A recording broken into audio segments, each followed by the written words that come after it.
Hola, cinéfilo.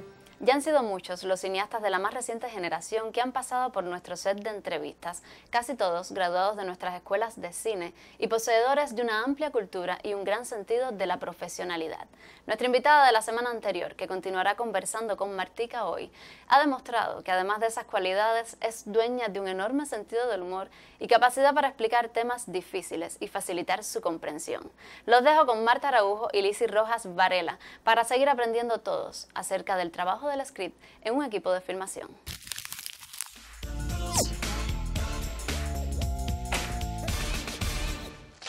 Muy buenas noches, mis amigos de Te Invito al Cine.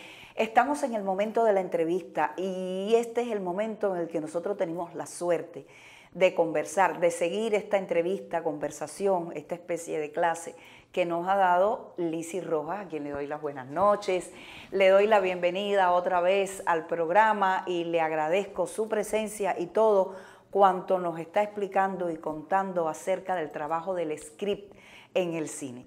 Entonces, si usted vio el programa de la semana pasada, recordará que nosotros lo dejamos en un punto alto y yo creo que muy interesante porque constantemente se habla de macheo y desmacheo y muchas personas vinculadas a los medios utilizan este término sin tener en cuenta que las personas que no son del medio no necesariamente tienen por qué manejar qué cosa es el macheo y el desmacheo.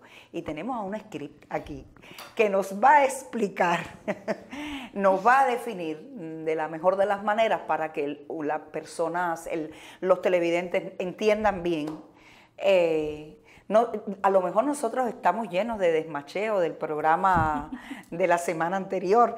Esperemos que no. Vamos, Lizzy. El desmacheo es un salto de la continuidad. Tan sencillo como es. Salto en la continuidad. Salto de continuidad. Hay desmacheos generales, grandes, cuando un personaje sale de una escena con una ropa y entra a la otra con otra ropa o con otro peinado. Y está el desmacheo interno de la escena, que eso se llama raccord, que viene del francés, porque la figura del script nace sobre todo en el cine francés. Y el raccord tiene que ver con estos desmacheos, estos saltos en la continuidad más sutiles quizás, pero de los que los espectadores se dan mucha más cuenta, que es tener la mano aquí, el pelo acá, que se estaba mirando para un lado o para el otro. Las uñas pintadas o no, y se ven en el plano. Exacto. Y incluso en desmacheo entra el tema del eje, de las miradas, de los saltos, eso es un compromiso en el que yo no te quería poner, fíjate. A ver, el trabajo del script y el momento de discutir el eje y los saltos de eje, que es lo que ocurre. Si tú quieres, yo no te obligo a que tú nos expliques eso. Yo creo que es importante, por lo menos en líneas generales, hablar de eso, porque es uno de los momentos más recurrentes en cualquier rodaje. Tremendo. Eso siempre pasa, siempre. Yo he tenido suerte de trabajar con directores de fotografía que tienen clarísimo el eje, porque tienen la película preconcebida, porque generalmente piensan en montaje, y los saltos de eje ocurren a veces cuando uno no está pensando en el montaje y está pensando en en el proceso. Vamos a hacerlo gráfico, eso. A ver, ¿cuándo hay un salto de eje? El salto de eje tiene que ver cuando se cruza la línea imaginaria de 180 grados que se traza en una escena para comprender lo que está pasando. Okay. Se da a partir de la espacialidad de la escena, y si tú brincas esa línea imaginaria de una forma no justificada o que confunde al espectador, ahí te está saltando el eje. El eje se puede cruzar, que es cuando pasas por encima de esa línea, estableces otro planteamiento, pero no afecta en nada la historia claro. y el entendimiento del espectador, pero lo que no debe hacerse es saltarse. Ahora mismo es muy simple, tú y yo, de la manera en la que estamos aquí, y ¿qué pasaría si hay un salto de eje?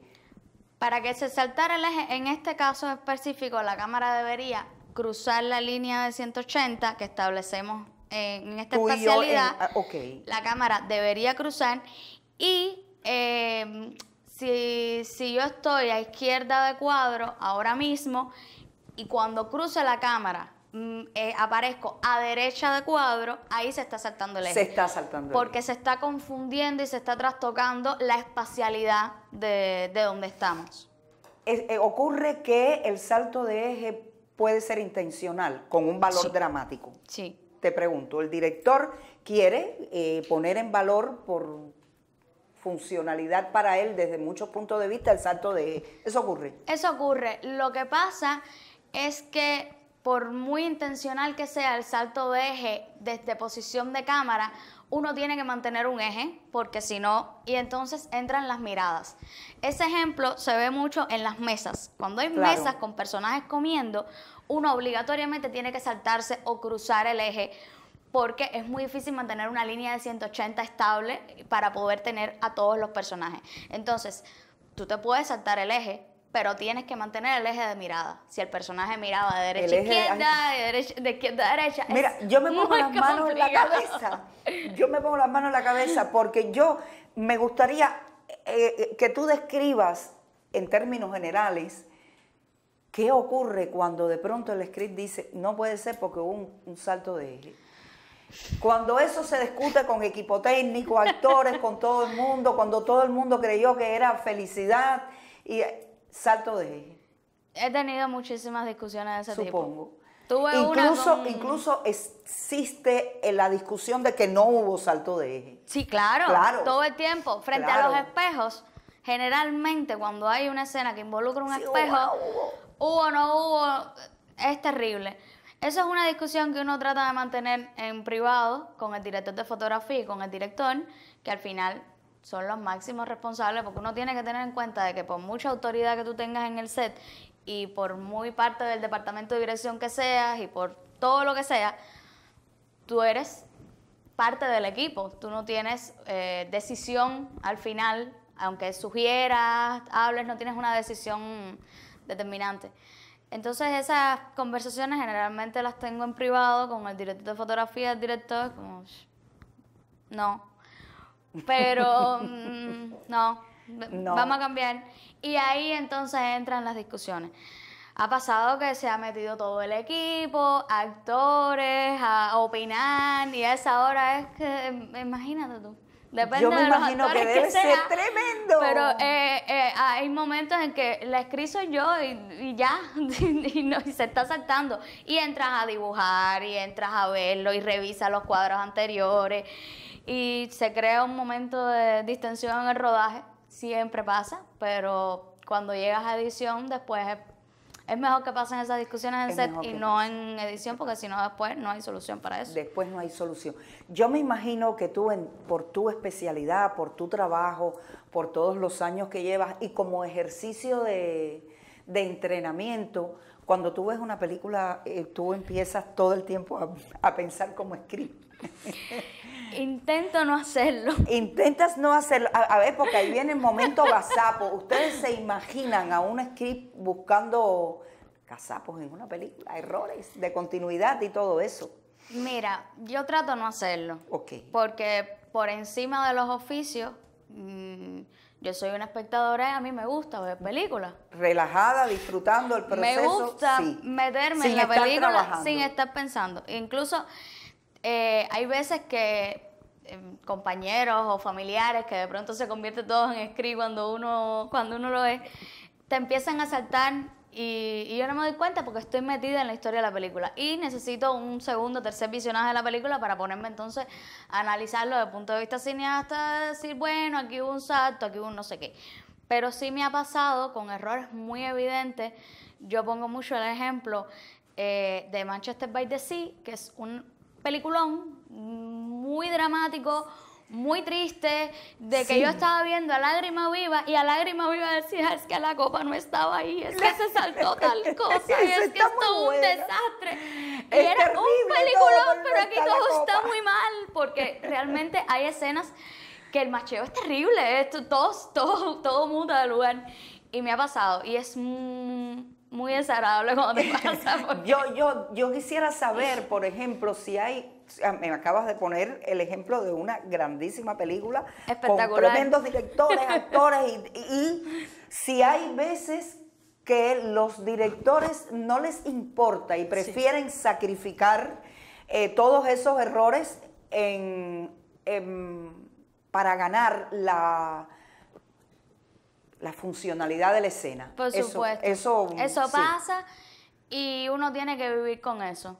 Ok. Uno tiene que vivir porque además hay mucha cultura cinematográfica internacionalmente, porque todo el mundo le gusta coger los gazapos y todo el mundo sabe que hay una persona dedicada a eso y si no lo saben se lo imaginan. Y todo el mundo habla, los espectadores cuando salen del cine hablan de ese tema. Y es lo que te comentaba el programa pasado, de lo que tú no sabes que pasa en la mesa de edición. De que a veces la toma que quedó por macheo no es la que quedó por intención. Claro. Y obviamente uno tiene que potenciar la narrativa interna. No es decir, de eso nadie se va a dar cuenta, porque eso es de las peores cosas que puede pasar para un Claro. script, de que el director te diga, no, es que nadie se va a poner para eso. No, eso es terrible. Pero pasa de que uno trata de que el macheo esté bien, de que uno trata de que esté todo bien, y al final no es la toma que eligen. No pasa nada, después la gente, a nadie le va a importar si fue el director o fue el editor, van a decir, no, la persona que llevaba la continuidad no estaba puesta para eso. Pero bueno, son gajes del oficio. En estos momentos, con todo el tiempo que tú llevas eres muy joven, aún Lizzy nos dice que lleva 10 años trabajando entre la edición y el trabajo de script. ¿Qué pasa a salir a filmar sin un script? ¿Cuánto se sacrifica? Yo creo que todo. Yo no concibo. No concibes, ¿verdad? No. Estás poniendo en riesgo todo, yo creo. No, yo no lo consigo. Porque independientemente, fíjate que es curioso, porque al final la continuista o el continuista supervisa las continuidades de los otros departamentos. El departamento de arte tiene que tener su continuidad, el departamento de vestuario. Cuando todo funciona bien, yo no tengo que estarle cayendo atrás a cualquier especialista a decirle, esta es la ropa que tenía, esta es la que no. Los departamentos llevan su continuidad.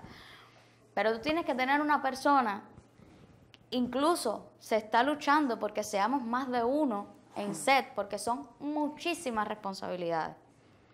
Entonces, yo creo que sí, yo creo que son muchísimas responsabilidades y mínimo 2 scripts sería algo muy bueno. Es que somos la única especialidad en un set de rodaje que no tenemos asistentes, que no tenemos equipo de apoyo, Ya. Que tenemos que interactuar con todo el mundo. Mucha gente lo llama el departamento de una sola persona, que no pertenece ni a dirección, ni a producción, y que estás en el limbo y que además todo es culpa tuya. Todo lo que salga mal es culpa del script. Es culpa tuya, sí, siempre se van a virar para ti. Sí. Yo, en un momento, cuando nosotros empezamos a conversar y haciendo un poquito de la historia de tu trabajo y de tu formación, hablábamos lo importante que es conocer de todas las especialidades del cine para poder hacer de manera óptima tu trabajo como script. Y que eso te va preparando, el trabajo de tantos años y tanto entrenamiento en el set, te va preparando para trabajos que no son los de script. Entre, por ejemplo, el asistente de dirección e incluso la dirección. Yo tengo entendido que tú has llegado, ya estás en el punto de haber dirigido un trabajo. Cuéntanos brevemente, porque no nos va quedando mucho tiempo. Tu trabajo ahora mismo creo que estás vinculada a un largo de ficción y todo eso. Sí, en pandemia yo siempre dije que no quería dirigir. Que no me interesaba, que a mí me gustaba hacer script y todo bien, y ese era mi lugar en rodaje. En la pandemia surge la idea, a partir de un meme en Facebook, de hacer la película sobre Atuey, Manicato. Es decir, lo recuerdo, ¿eh? Sí, es que Giselle Vargas, que es la productora del filme, estuvo invitada en el programa y habló de eso. Manicato estuvo en selección oficial en el Festival de Cine pasado por la parte de guión. Y bueno, estaba buscando financiamiento y tal. Pero para poder hacerla, yo necesitaba tener una obra precedente como directora, porque no me puedo lanzar a hacer una película tan difícil sin haber dirigido tanto. Y entonces surge la oportunidad, por Una calle de mil caminos, de escribir y dirigir un telefilme para el cierre del verano del 2023, que ya está en proceso de postproducción. Ahora mismo está en proceso de postproducción. Y que me atreví a dirigirlo precisamente por todo el bagaje que me ha dado el script. ¿Cómo fue la experiencia, Lizzy? Fue muy fácil. Muy fácil, porque dirigir cuando uno tiene dominio del set y de las especialidades realmente se hace muy cómodo. Además de que trabajé con gente que hemos trabajado muchísimo, siendo yo script, actores y todo eso, y dirigí actores, dirigí actrices. Fue un proceso bien bonito, bien difícil a nivel productivo, pero a nivel mío como experiencia realmente se hizo delicioso. Es que también veo que te interesa el trabajo de guión, y es que tú trabajas con la narrativa. Es que los editores somos guionistas, lo que somos guionistas de imágenes, y cuando uno se pone a escribir, de hecho mucha gente cuando leía el guión del telefilme me decía que esto está escrito por una editora. Se ve que está narrado en imágenes, que hay una estructura visual, todo tiene que ver.